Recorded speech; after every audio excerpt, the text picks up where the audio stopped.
Plunging temperatures have brought significant travel disruption across Europe, with dozens of flights cancelled to and from the United Kingdom. People travelling today through Stansted, Gatwick and Heathrow airports are being urged to check for more delays and suspended flights. Azadeh Mashiri reports. A snowy European winter may sound romantic. The holiday season feels closer. Landscapes change as rivers turn to ice, and the time comes for sleigh rides and the chance to build snowmen.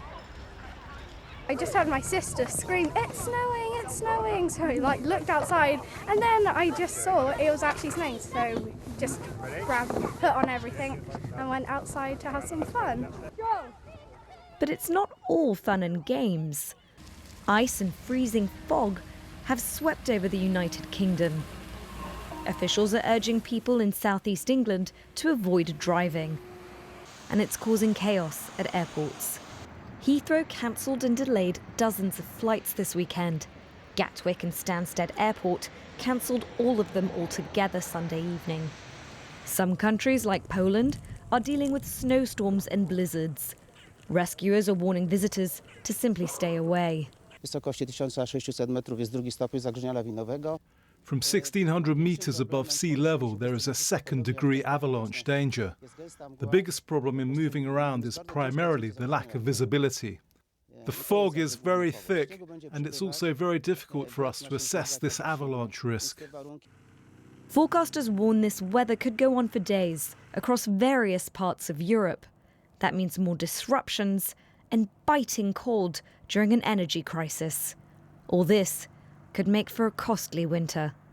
Azadeh Mashiri, BBC News.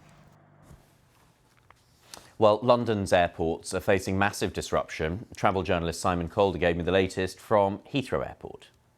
London is by far the busiest aviation hub in the world, not just here at London Heathrow Airport, but also at Gatwick, Luton, Stansted and London City. And I'm afraid every single one of those airports is suffering extreme problems. We've got round about 80 cancellations in and out of London Heathrow so far. These are all planned for Monday morning because the airport is going to be operating at reduced capacity.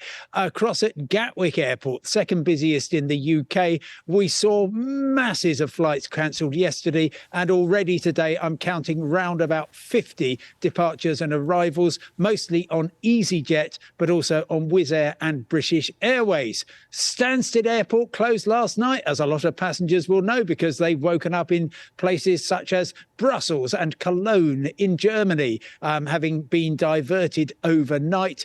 It is now running, but with some cancellations. And then Luton Airport got many cancellations in out of there. I've counted around 24. Finally, London City Airport, which is really the business airport in the east of the capital. That, well, the schedules are looking pretty bleak there.